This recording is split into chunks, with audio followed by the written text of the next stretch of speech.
Sanctum Sanctorum, Talking Nerdy Vlogcast with your Sorcerer Supreme, Pablo Gunner, here with...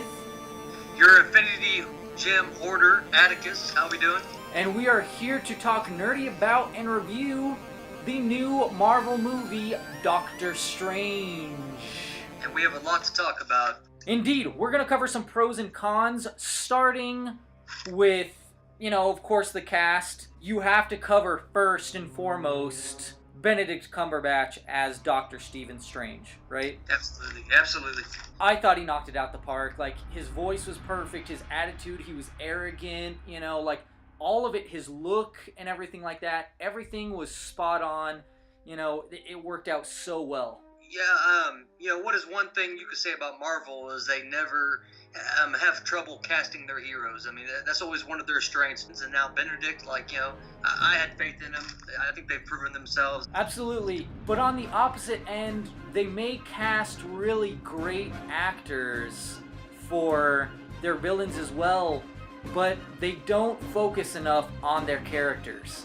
But yeah, I agree with you. That's definitely a relevant subject with the villains. Now, I will say there was another character too. She totally, absolutely outshined Jane Foster, which was Christine Palmer, aka Rachel McAdams. I thought that she wasn't your typical damsel in distress. I thought that her character played a lot in the story arc, of Stephen. From him being a jerk to him finding his redemption, if you will.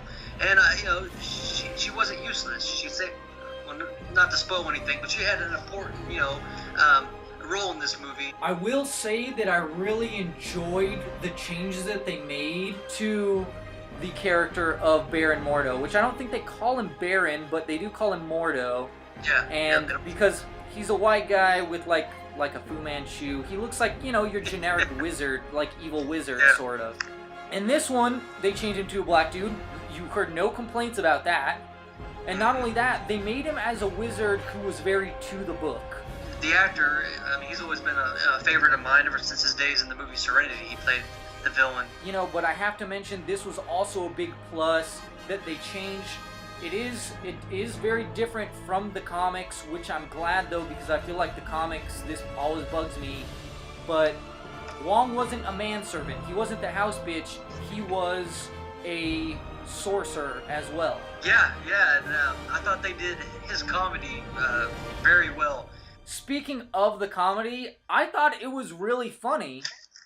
And not overly funny. I thought it was done well for the most part, but there were several times when I wish they would have left, a little bit of the comedy out. Maybe just let, the scene play on its own, or let some of that suspense grow. I know there's, it's their style, and comedy's a good way to, or get butts into the seats, but it was maybe just a little bit too much for me. Speaking of style and comedy, I have to mention the cape. The cape was like its own character. It reminded me of the rug from Aladdin. It was funny. It was great. I loved it. There were some times when it was directly, assisting Strange, and other times it seemed to just be an inanimate object. It definitely had its own personality. And who thought you could, do that to a cape? Right. Definitely unique, though. Speaking of unique, the magic. The magic was cool. The visuals were cool. They intertwine, the magic. But I feel like they made magic cool again, because let's be honest, wands are stupid. They really are. Like, if you can just knock a wand out of somebody's hand and then they can't use magic anymore, I'm sorry, you're a weak sorcerer. It was cool that you could just conjure weapons, but you could also have enchanted weapons, and that was it was wicked. It was definitely a unique take on magic, versus, what have we seen in cinema magic related? We have Harry Potter and the wands, and either having lasers being shot at each other, or we have Gandalf, shooting some light at some ring wraiths or whatnot. The way that they were using the magic was really, really different. Actually making the magic into weapons, and actually it was close quarters, whereas I thought it would be, like fireballs and magic missiles or whatnot. So definitely unique. Definitely very artistic. Right, which goes into the visuals, because you can use the environment as a weapon. Yes. You can change the environment as you see, you know, the cities fold in, the buildings are moving and changing around. Yes, So, yes. and that stuff was mind blowing, and it was cool. It was really interesting. There's like the mirror dimension as well. Oh yeah. It was awesome. Or like use of like maybe the windows that open up to the different things, or the mirror dimension. Or is there anything that really stood out to you? Like what? I would say just the first time that the Ancient One fought Caecilius and his goons. Now, speaking of the Ancient One, I will say though that I was disappointed that they didn't keep the casting Asian. Now, I was keeping my mouth shut until I saw the movie, but I really feel like, why couldn't you just keep it the same?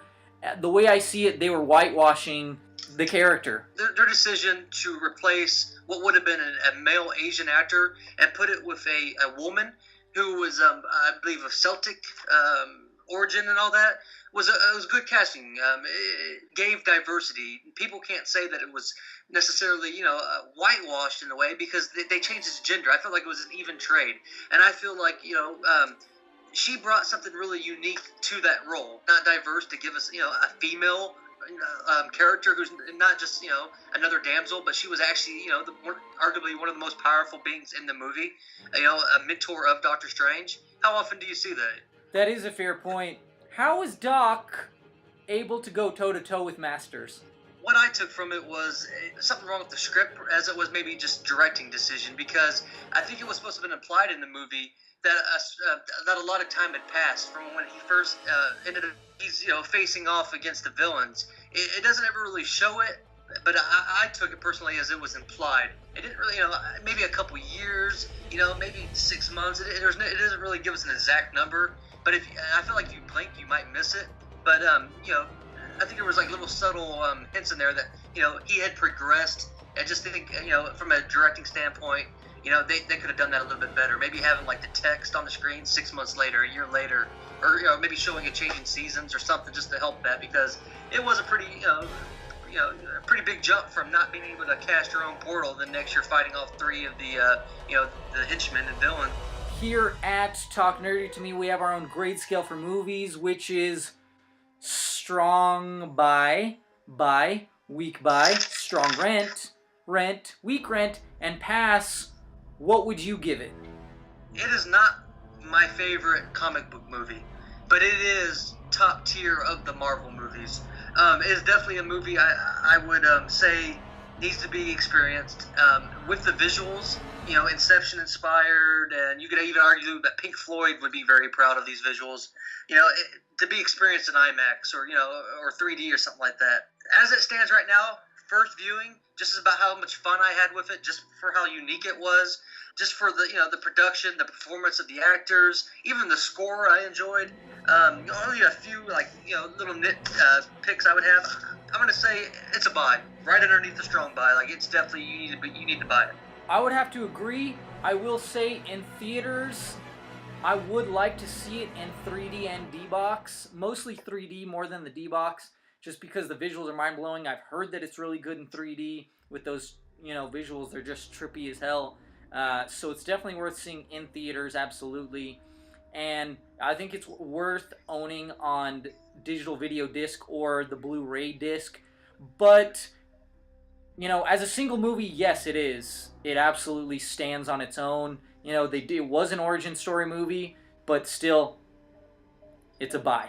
Alright, thank you for watching, and if you want some free digital comics, make sure you're a subscriber, you like and comment on this video, and this is what I have for you this time around. Moon Knight, number 7. Power Man and Iron Fist, number 9, Civil War II tie-in. Darth Vader, number 25. Like and comment on this video and be a subscriber, and I'll hook you up with one of those free digital comics.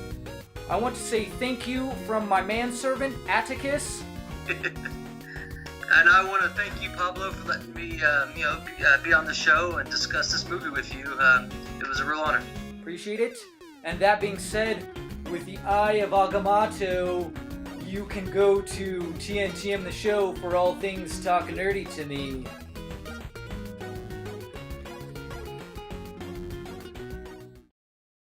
Talking Nerdy Vlogcasts with your Sorcerer Supreme, Pablo Gunner. And me and... Atticus, how you guys doing? We are here to talk nerdy to you and review Doctor Strange. Like I said, like, subscribe, comment. Like I said, be a liker, be a subscriber. Fuck.